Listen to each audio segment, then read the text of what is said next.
Well, it all started with a trip of mine to Madeira in 2005, the island out in the Atlantic, Portuguese. I think Madeira actually means wood. The whole island was covered in trees when they first discovered it.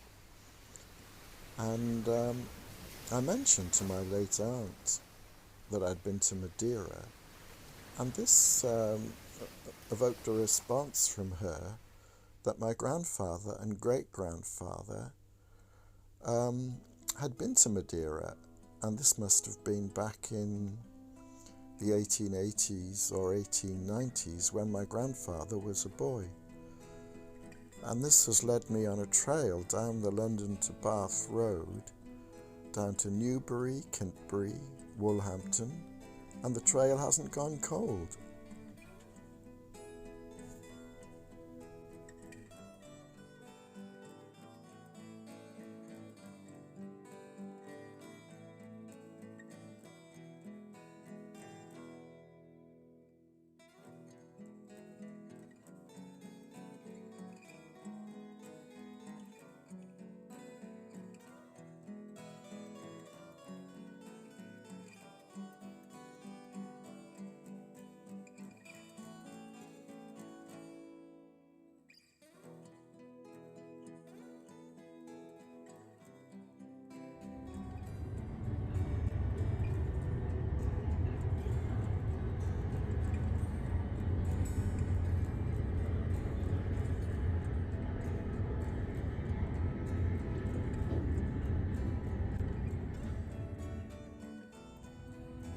Yeah, well, here I am again on my travels. I'm on a train going to Newbury and then on to Kintbury, which may well be the village where one of my great-grandfathers originated. Well, I missed my connection at Newbury for Kintbury. So I've decided to stay in Newbury for a while, and as you can see, it's quite pleasant and sunny.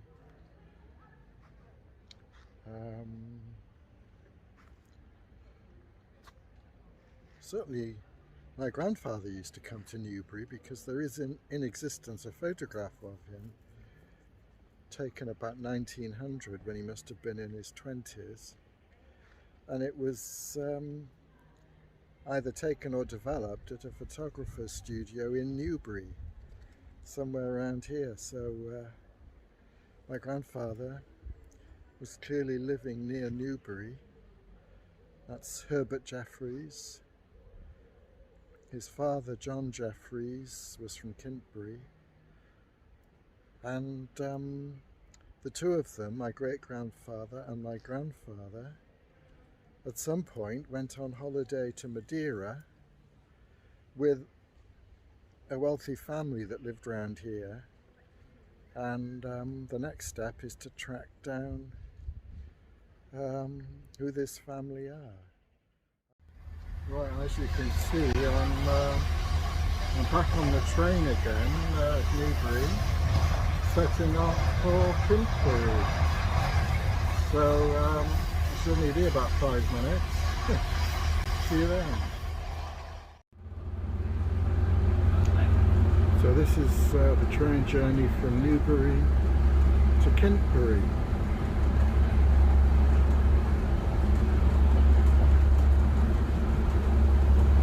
Very green.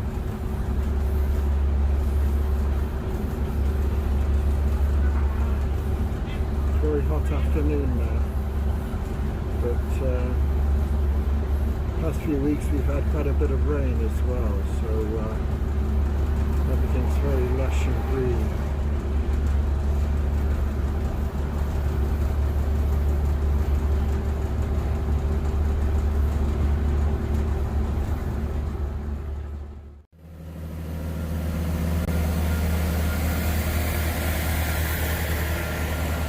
So I arrive in Kintbury and it is hot, and I walk up from the station through the level crossing and there's a map, a town map, which I check out, and then I walk into the village, which is bigger than I thought.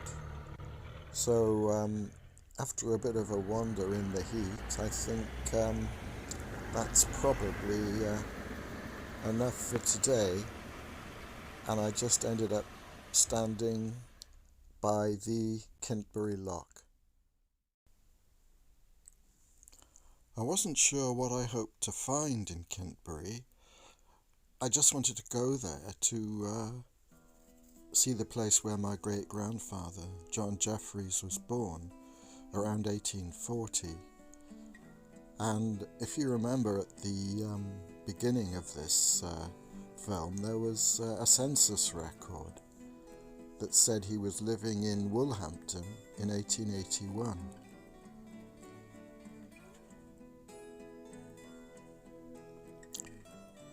The Kintbury trip was 3rd of August 2021, and about a month later, the 1st of September, I thought, oh well, today I'll go to Woolhampton and see if I can find the lodge that's mentioned in the census, where John Jeffreys and his wife Martha lived in 1881 with their 6 children, including my grandfather Herbert and his twin brother Sidney. I think they're recorded as being 6 years of age. So as you can see from the map, John Jeffreys moved from Kintbury, west of Newbury, to Woolhampton, which is east of Newbury. And on the 1st of September, I travelled to Woolhampton and crossed over the London to Bath Road, going north up Woolhampton Hill, looking for the lodge. It was a lovely tree-lined walk up quite a steep hill, some lovely houses, and I came across several potential lodges. But in the end, I felt that this one was the most likely candidate. It's Victorian, and it's a Grade 2 listed building. You can see the lodge in the aerial view up above the W in Upper Woolhampton, but the real jewel in the crown was further up.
So even though I discovered that my great-grandfather and his family were living in Woolhampton in 1881, I was still no nearer to discovering how he and my grandfather got to Madeira. So I started to look around on the map for potential families who could have travelled out there with my great-grandfather, who was a butler. And I noticed Highclere, which is the home of the Earls of Carnarvon. And I did discover that the fourth Earl went to Madeira for health reasons in 1880. So this led to a further avenue of investigations.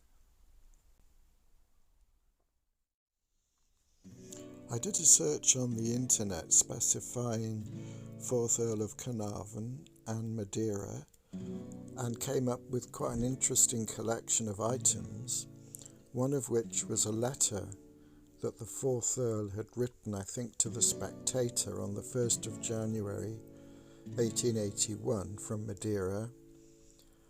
Also, in a short biography of the 4th Earl, there was mention of a visit to Madeira for the winter of 1880-81 for health reasons.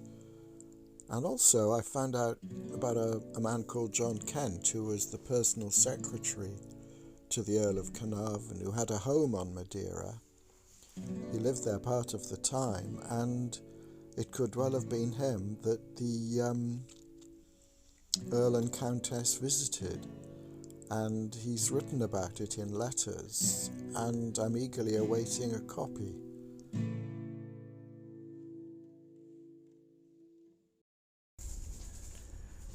Well, this is an extract from John Kent's letter from Madeira in 1880, and he mentions the Highclere family and how he visited them about every 10 days, and they visited him more often, usually on horseback.